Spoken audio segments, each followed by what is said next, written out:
Welcome to chess, ladies and gentlemen. I appreciate everybody very much for stopping by.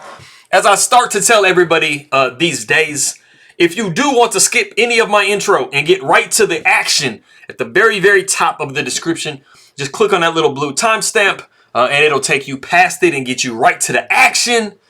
So you don't have to listen to me speak. You can just get right to it. But for anybody else, man, I got you. So what I did was I polled my subscribers. What I'm going to be polling a lot because, I really want to see, what people want to try to see. And I'm going to try my very best to hook everybody up, with different types of players that you want to see, different types of matchups that you want to see, so that, we can have like a lot of diversity, and I can try to cater to, what everybody kind of wants. So I'll be polling and I'll be, just kind of asking people what they want to see. But one of the major things, of course, is I saw Wesley and then I did see a big portion for a former world champion. So I went ahead and was like, hey, man, Viswanathan Anand, he was a world champion for a very long time himself.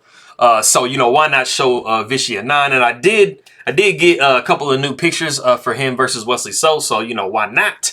It's a pretty interesting game. Have some concepts to go over. But from all of my people that are in the Philippines, I will say, Masaya Komakita Kang Muli, Maligayang Pagdating sa my chest, ladies and gentlemen. Mabuting Pagbadi Ingat Lagi Magandang Umaga. I appreciate you guys very much for stopping by. Anybody who is coming from India, Viswanathan Anand is from Chennai. So I will say Vanakkam and Nandri.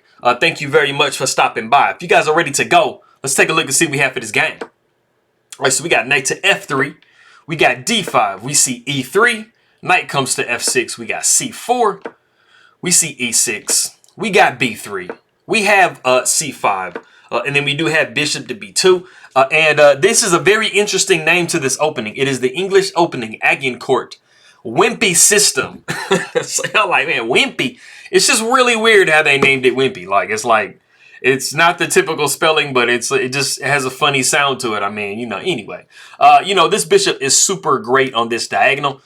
So, you definitely have to be careful if you castle on this side. It's going to be a tender spot. And I just think it's really interesting, this pawn chain that we have. 3 for white, 3 for black. Interesting.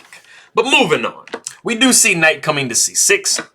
We see pawn taking d5, pawn taking d5, and then we do see bishop to b5. We're trying to be a little bit sneaky as white. Maybe we want to throw some knight to e5s or some d4, knight to d4s in the mix. Just add as much pressure onto the c6 point as possible. So the bishop does come to d6. It's a really nice developing move, and then we're just like making sure that, this is a little bit less desirable for the knight to jump to. We got castles by white, castles by black, and then we do have d4. Pawn takes d4, knight takes d4, and then we have actually a really nice move here, and that is queen to b6. And we definitely have some ideas in this position. As it stands right now, the only piece that is protecting this bishop is this knight. So if you get too careless for white, and you play, let's say you play kind of like a little passive move, you think you're kind of doing something, but you will be looking at knight takes d4. And now the problem that you have is this bishop is now undefended. So it's not a direct undefended piece, but it can become very undefended if you do not play carefully. So we did not see that in the game. We actually see bishop taking c6. Wesley So does realize that that is a possibility. He's a pretty tactical guy. So we do see bishop takes c6, and bishop taking c6 is actually the novelty of the game. So we are one move past that. But yes, pawn does take c6. We see knight up to c3, and then we do see c5. Just, tossing a tempo onto this knight. There aren't a lot of great places for the knight to go. I mean, you can always try to go knight d to b5. But you are going to be looking at this gem, bishop taking h2, and it's pretty nasty looking, man. So don't get into that. King will be taking, and then you got knight taking here, and this isn't like the classic bishop sacrifice, but after the king does come down to g1, you are going to see this bad boy here, and then kind of what do? I mean, you're not looking too great in these scenarios, so don't fall into that. So The knight does come back to f3, you know, perfectly logical square for it to go to. You see bishop to b7, and you actually see that black has unraveled their position pretty nicely. You know, earlier on, you kind of saw that white was doing a little bit better, and now you see black, you know, they kind of have all of their army going, and they are looking pretty good. You see rook to c1, you see rook a to c8, and then you do see knight down to e2. And something I wanted to mention, I mean, you guys hear me mention different pawn structures and different pawn terms and stuff like that, you know, just to kind of explain what you're looking at as far as black is concerned.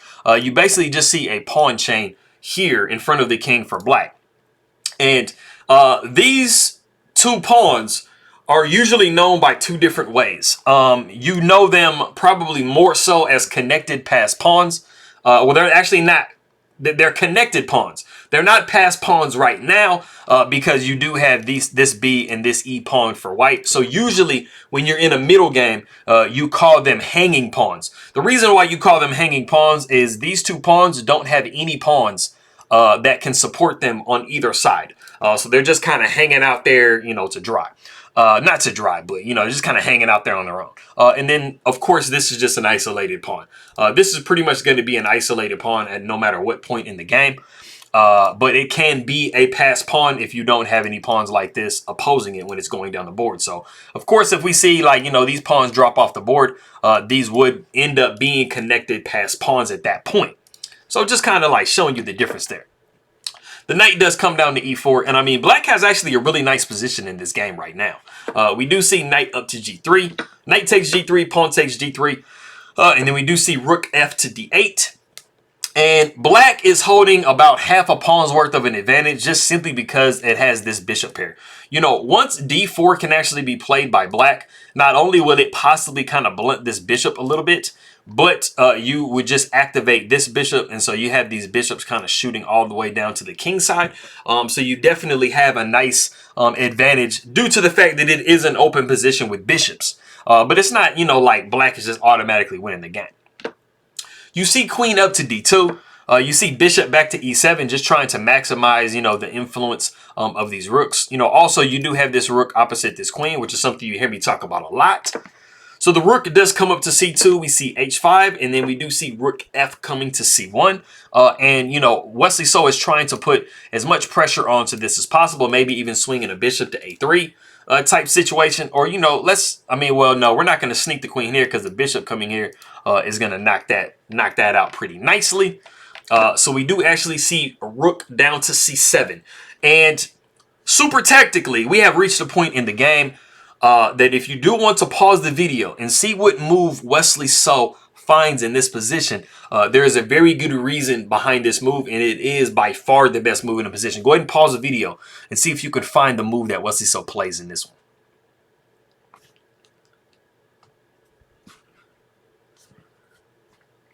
Okay, cool. So it's not like a super tactical shot. It's not like, you know, this just ends the game on the spot, but there's a very legitimate idea behind it because Viswanathan Anand, he has kind of slipped up in this position. He hasn't like just completely blundered, but he has not recognized something in the position that he should have. You guys hear me talk all the time about when you do have rooks on your board, you know, you always want to be making sure you're paying attention to what color bishop the opposing player has at their disposal. And the problem with the move that, you know, Anand just made, which is rook down to c7, is he has just put his queen and both of his rooks on the same diagonal. And the unfortunate thing is white has that color bishop. So the first idea that Wesley So has is to play bishop to c3. And it seems like a subtle move, but bishop to a5 is very live now. The problem is it's going to take you two different tempi to try to move all of these pieces off of that same color diagonal. So there were a lot of other moves that you really kind of had to make, or you could have made in the position that made it not this horrible. Because even if you move the queen somewhere, I mean, you're still going to be looking at bishop to a5, and you are going to be, you know, putting a nice, you know, skewer, you know, or kind of a pin on these two rooks. Now, what we actually see in the game before all of this is d4. This position allows bishop to a5 to come with just drastic effect. But we actually saw Wesley So grab the pawn on d4 first. And then we saw Viswanathan Anand go pawn takes d4, and then this does allow bishop to a5. And it is in this position that Anand does resign the game. And you're simply resigning the game because you have an attack coming up here. You know, the problem that you have is, you know, you're picking up just so much material. If you try to move the queen out of the way somewhere, you're just automatically taking on c7 with the rook, and you are just dropping an entire piece. If we actually went back to what we saw in the game, after the bishop came to c3, you really had to try to do something in this position to move these, you know, rooks and queen off of the same diagonal. But after we saw d4 and then the pawn takes d4, you actually kind of have a little bit of a way to try to weasel out of this, you know, really nasty move coming up. And it is actually moving queen to c6. And you are putting the queen and the bishop on the same diagonal, and you are threatening checkmate on g2 if this knight does move. So if we continue this variation, if you then now try to play bishop to a5, you would actually see the really crazy move rook takes d4. And, you know, you cannot take here because you're losing your queen. And you absolutely cannot take on d4 with the knight because, like I said before, that is an oops. And you wouldn't be the first person in history to go down this way. I drop checkmate in one, it seems like, all the time. I'm like a professional.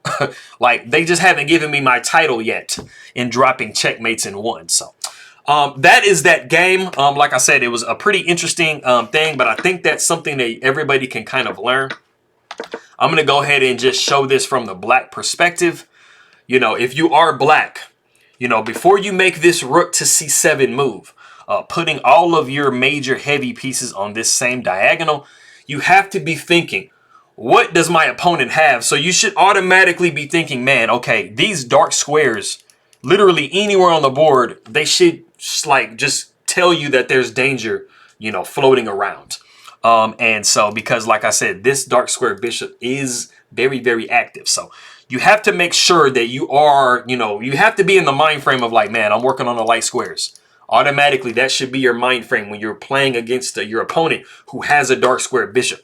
Automatically, because it's happened to me so many times that when I do get into positions where I have my heavy pieces, I got my queen, I am always like taking into account what does my opponent have as far as a bishop is concerned. If I know they have a dark square bishop, I'm automatically like the light squares on the board just light up to me, and I'm very careful to move my pieces so that I cannot get tactically, like, you know, in danger like a non-god in this game. So that is the end of that game.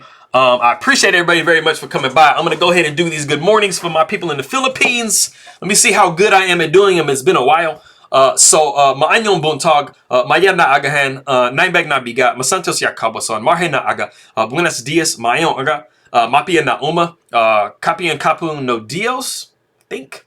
Mayad na aga. I'm kind of spacing on them right now. I think that's it. Mapia agai, mapia kapapita, my big abukla, marjana buntag, marya my nat, malpena aga kasanyangan si alabi. Merci, assalamu alaikum, salam to you. I appreciate everybody very much. Maraming salamat po sa nanonood ng aking video, aking makaibigan, Ng3, and I will see everybody next time.